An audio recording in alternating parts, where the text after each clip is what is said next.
Alternativo. Diálogo y comunicación real con los actores que generan la noticia. Está con nosotros y le damos la bienvenida, como siempre, a Fernando Fierro Leiva, presidente de la Asociación de Contadores y Fiscalistas Sinaloenses y director general de firma Fuerza Legal, que esta tarde nos va a hablar de algo muy interesante.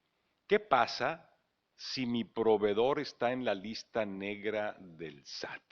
Y es que en casos de que alguno de tus proveedores fue publicado en las listas negras del SAT y tú utilizaste para algún efecto fiscal las facturas que te entregó, fíjate bien, el SAT también te va a etiquetar a ti como una empresa que deduce operaciones simuladas. Todo esto nos va a explicar Fernando. ¿Qué tal? Muy buenas tardes.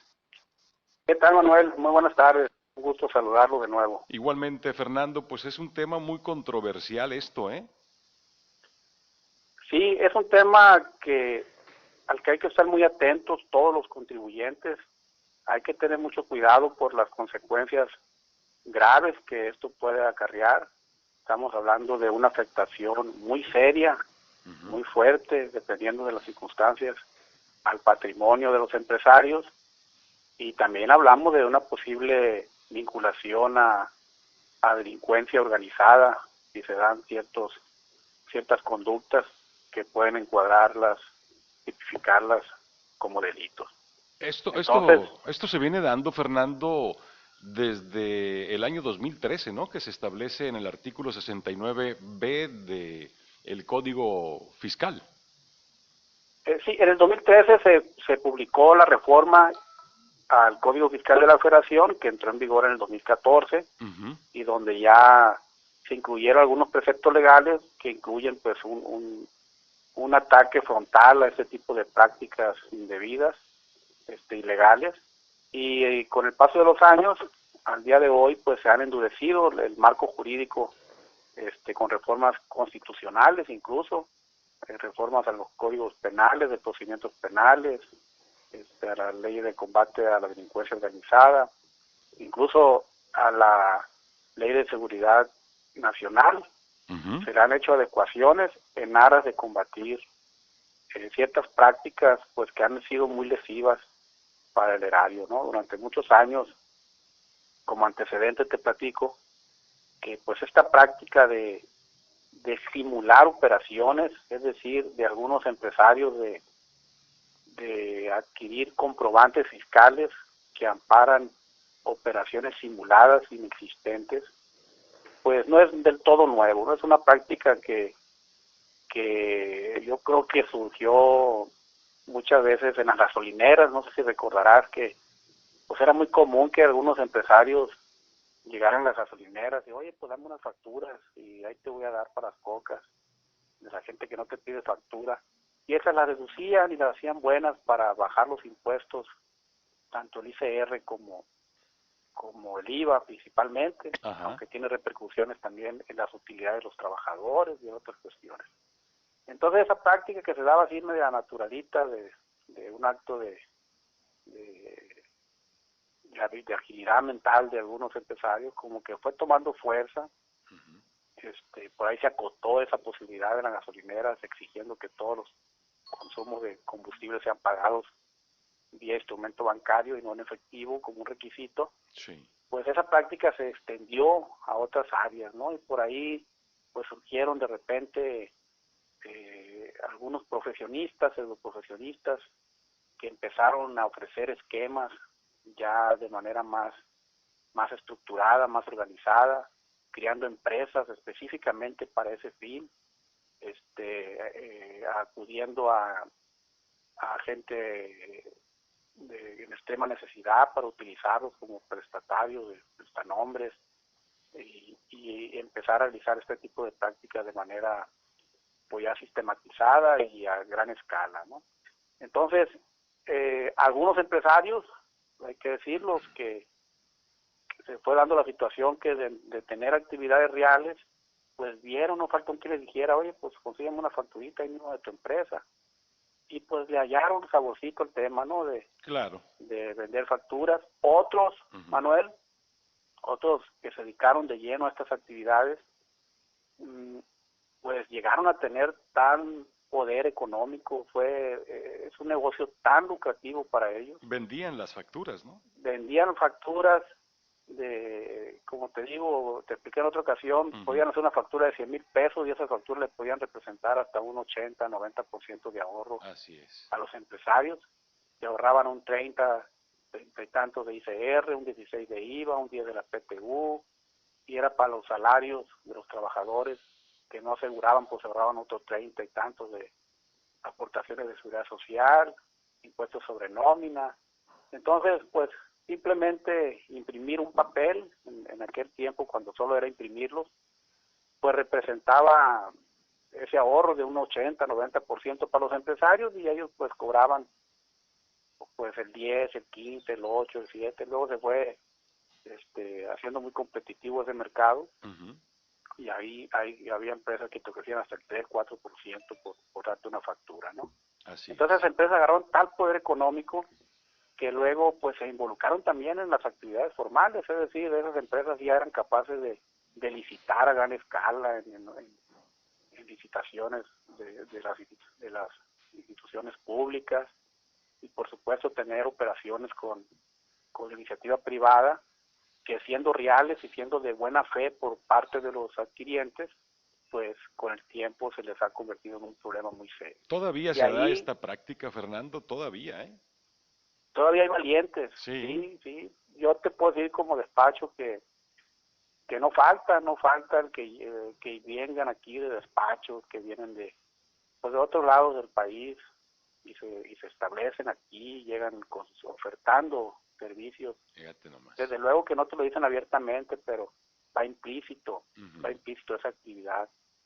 Entonces, recordemos que pues se volvió un modo de vida muy exitoso, y cuando ya ciertas personas se acostumbran a cierto nivel de ingresos, pues les resulta complicado renunciar a ellos, ¿no? Ahorita miramos noticias antier en un artículo de una revista especializada que, por ejemplo, las factureras ahorita están pues robando identidades, se hacen de credenciales, de identificaciones, y dan de alta a personas como trabajadores, como asimilados, para sacar recursos por ahí, reducirlos y empezar a hacer operaciones pues ilícitas, ¿no? Entonces, pues ahí está, es un mercado que difícilmente se va a acabar y que va a continuar, pero pues eso sí, ya bajo una vigilancia mucho más enérgica, esperemos, de las autoridades fiscales, ya con consecuencias muy fuertes, como te digo, ya vinculados a la delincuencia organizada,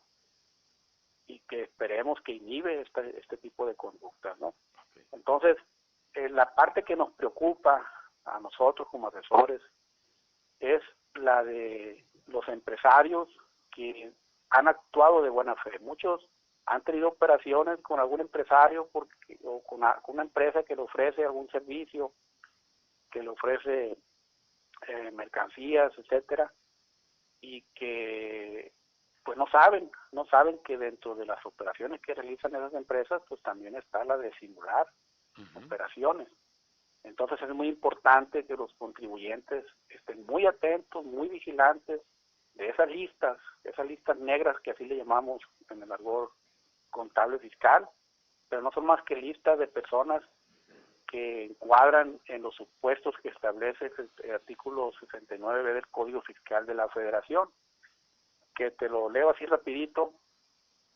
Le da la potestad, la facultad a las autoridades fiscales para que cuando ésta detecte que un contribuyente ha emitido comprobantes sin contar con los activos, personal, infraestructura o capacidad material, directa o indirectamente para prestar los servicios o producir, comercializar o entregar los bienes que amparan tales comprobantes, o bien que el contribuyente se encuentre no localizado, presumirá la inexistencia de las operaciones amparadas en dichos comprobantes, ¿no?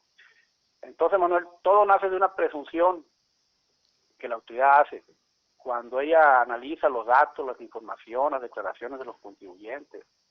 Y, por ejemplo, ve que tú estás vendiendo y vendes toneladas de cemento y jamás has comprado 1 kilo de cemento, pues ve que ahí hay una presunción de existencia, ¿verdad? Pues de dónde vendes lo que nunca compras o lo que nunca produces.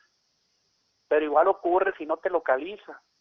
Si por algún motivo la autoridad te busca y no te localiza, y por lo tanto ve limitadas sus posibilidades de revisarte, pues ella inmediatamente hará una presunción de inexistencia de tus actos y te publicará en la lista. En una lista, ¿verdad? Primero te notificará por buzón, te dará un término para que tú aclares tu situación, lo publicará en la página del SAT, lo publicará en el Diario Oficial de la Federación, y agotado un procedimiento, si tú no aclaraste ser una empresa que tiene materialidad en sus actos, pues te va a publicar en lo que es la lista definitiva, ya la lista negra, de personas que simulan actos. Ahora, y Fernando, eso trae consecuencias a la generalidad de los contribuyentes que te platicaría en un rato más. Hay muchos contribuyentes que siempre buscan hacer las cosas bien, cosas que, pues, para no aparecer en la lista negra y para llevar las cosas bien. Pero se preguntan muchos, si yo no simulo operaciones, ¿por qué debe de importarme a mí las listas negras del SAT? ¿Me lo cuentas regresando del corte, te parece? Claro que sí. Muy bien, gracias. El diálogo y la comunicación con los actores que generan noticia están en Alternativa Sinaloa. Regresamos. ¿Qué pasa si mi proveedor está en las listas negras del SAT? Está Fernando Fierro Leiva, presidente de Acofisín, aquí en Sinaloa. Fernando, decíamos antes de irnos al corte, si eres un contribuyente que siempre busca hacer bien pues las cosas, probablemente no aparezca uno en las listas negras del SAT. Ahora, la pregunta, si yo no simulo operaciones, ¿por qué debe de importarme a mí estar checando las listas negras? Muy bien, Manuel. Es una pregunta muy muy valiosa cuya respuesta debe pues de despertar el interés de todos los que nos escuchan, de todos los contribuyentes en general, por lo siguiente. Recordemos que las facultades de las autoridades fiscales para revisar si los contribuyentes cumplen cabalmente o no con sus obligaciones caducan en 5 años.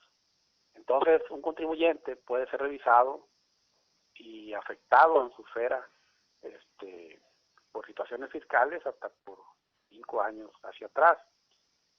Un empresario que tuvo una operación con un proveedor hace 5 años, una operación de buena fe, una operación donde él adquirió mercancías de un valor importante, pues no está exento de que ese proveedor, por circunstancias diversas, ajenas por supuesto, en este caso al adquiriente de los bienes, pues pudiera aparecer en la lista negra.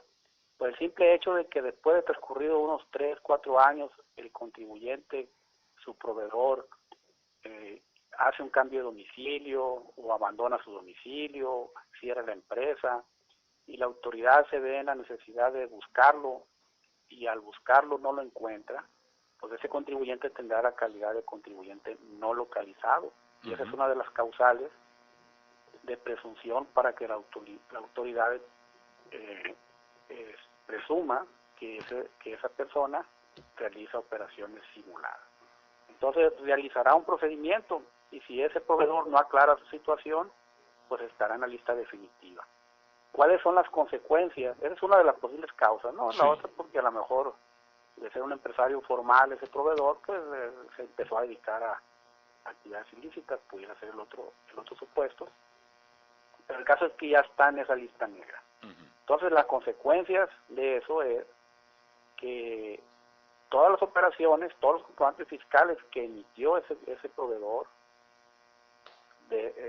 los pasados y los presentes, incluso los futuros que pudiera seguir emitiendo, pues se considerará que no tiene efectos fiscales. ¿Qué quiere decir?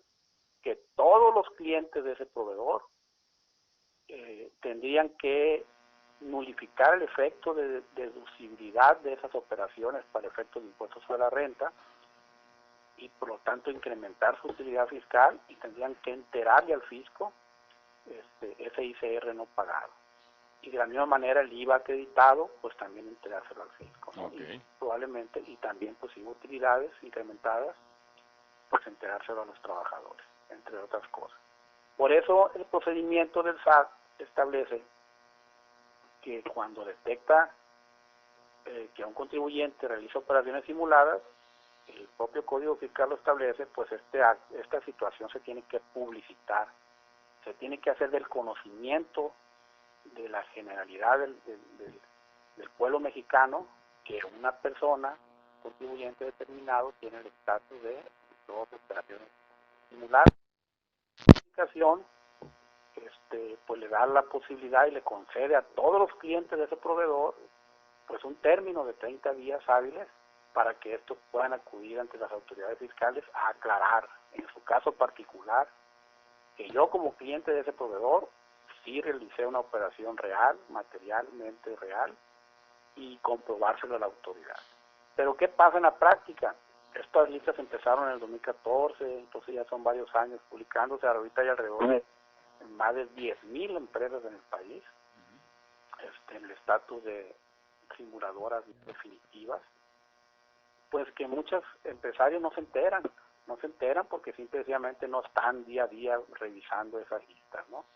Debo decirles que actualmente, pues los software contables, en especial yo aquí llevo el de Compaí, traen una herramienta que tú la corres y el sistema te hace en cuestión de unos menos de 5 minutos una búsqueda en toda la base de datos del SAT para ver si tú tuviste un proveedor que está en la lista negra. Y cualquier contribuyente está expuesto. Yo te pongo un ejemplo, una de las empresas de aquí de la firma,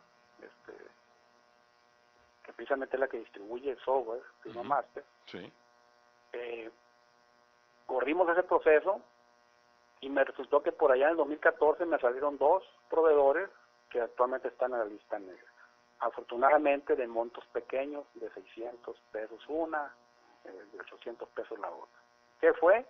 Pues simplemente llevamos un automóvil, un equipo de transporte de aquí en la empresa. Alguien me dijo, mira, aquí el mecánico es muy bueno. Pues lo llevamos a que le diera un servicio, le pedimos la factura para pagarle, y el señor nos dijo, oiga, no tengo, pero yo le voy a dar conseguir una. Y pues es una operación menor y es una operación de buena fe, y bueno, él dijo trabajar para otra empresa, y la persona encargada de hacer la compra y el servicio ese, pues le pagó y recibió el comprobante. Y te digo, fue un acto de buena fe, sin embargo ahí está esa situación, ¿no?, que tenemos que corregir. Y así le puede pasar a cualquiera, y no por 600 pesos, a lo mejor por 60,000, a lo mejor por 600,000, dependerá de la magnitud de las empresas. Entonces se tiene que tener mucho cuidado. ¿Qué puede hacer el contribuyente cuando le cae una situación de estas? La primera recomendación, Manuel, es estar súper atentos a esas listas. Insisto, no es que nos vamos a poner a leerlas. Ahorita ya hay herramientas, la informática nos ayuda mucho en ese sentido para que esos procesos se corran y en 5 minutos sepamos. Cada mes hay que estar corriendo esos procedimientos. Cada 15 días, diría yo, para mayor seguridad. Al cabo que no te quita mucho tiempo. Y si tú detectas que de repente en una lista reciente salió un proveedor tuyo, pues ahí hay 2 caminos, como te decía ahorita. El primero es proceder a corregir tu situación fiscal, es decir, aceptar el hecho, consentir el acto de autoridad, pagar las diferencias. Y la segunda es, pues, acreditar ante la autoridad, como te decía, ya a título particular, que tu operación sí fue real, ¿no?, y materialmente comprobable. Claro. Pero tienes que hacerlo inmediatamente, ¿no? Sí, tienes 30 días hábiles. Ajá. Por ahí puedes pedir una prórroga de 5 días más. La autoridad te puede requerir información. Hay una ficha para ese trámite, que se supone que puede ser digital, aunque ahorita se está haciendo presencial, en tanto se publican esa promoción se puede hacer virtual. Pero hay que acudir a las autoridades y hay que llevar todos los elementos de convicción. ¿Esto aplica, Fernando, para personas morales y para personas físicas? Para morales, para físicas, para entidades públicas, para entidades privadas. Recordemos que tristemente, pues, uno de los principales fomentadores de estos actos, pues, tristemente han sido las instituciones públicas. Sí. Que se han erigido como los principales clientes de estas empresas factureras. Así es. Y que no escapan grandes consorcios, muchas veces las grandes empresas, los grandes corporativos, pues delegan la administración y de sus empresas, de sus sucursales, y pues a veces no se enteran de lo que están haciendo y se meten en problemas. ¿Dónde puede visitar la gente, los contribuyentes, dónde pueden visitar la lista negra? La lista negra se consulta en la página del SAT. Ajá. Basta con que ingresemos al internet, ahí en un buscador, y le pongamos lista del 69B del Código Fiscal de la Federación. Ajá. Y te va a remitir probablemente a la página del SAT y ahí vas a poder consultar las listas negras, ¿no? Muchas veces con que pongamos el RFC de una empresa, sí, ya nos aparece como una referencia que está publicado en la lista negra. Okay. Pero insisto, es mejor hacerlo con un buscador, y ya de los que traen los software de contables, sí, porque eso no solamente busca quién está en la lista negra, sino además busca en tu base de datos si tú le compraste algo, ¿no? Recordemos que todo está digitalizado ahorita, los comprobantes. Ahorita es rápido, sí, ahorita es muy rápido todo esto. Es muy rápido eso. Fernando, ¿no? Tenemos 2 minutos para finalizar el espacio. Bueno, pues la recomendación de siempre, Manuel, que invitar a los empresarios a que busquemos nuestra verdadera razón de negocios en eficientizar, en buscar los márgenes justos. Si somos comerciantes, pues comprar a un precio y vender a un precio justo que nos dé una utilidad razonable, justa, para no recurrir a esquemas fraudulentos, para no recurrir por necesidad a la omisión de pago de impuestos, y que si detectan que esa posibilidad se ve limitada porque tu competencia pues sí recurre a esquemas fraudulentos que te impiden competir con ellos, pues que empecemos a denunciar estos actos, ¿no? Así es. Fernando, mira, hay muchas personas que seguramente deben de estar preocupados por la situación de las listas negras o que traen algún problema fiscal. ¿Dónde te pueden contactar? Bueno, pueden marcar al celular 6671-820635, a sus órdenes, ahí les contesto a la brevedad posible, o en oficina al 455-1282 y al 1730555. Excelente, Fernando.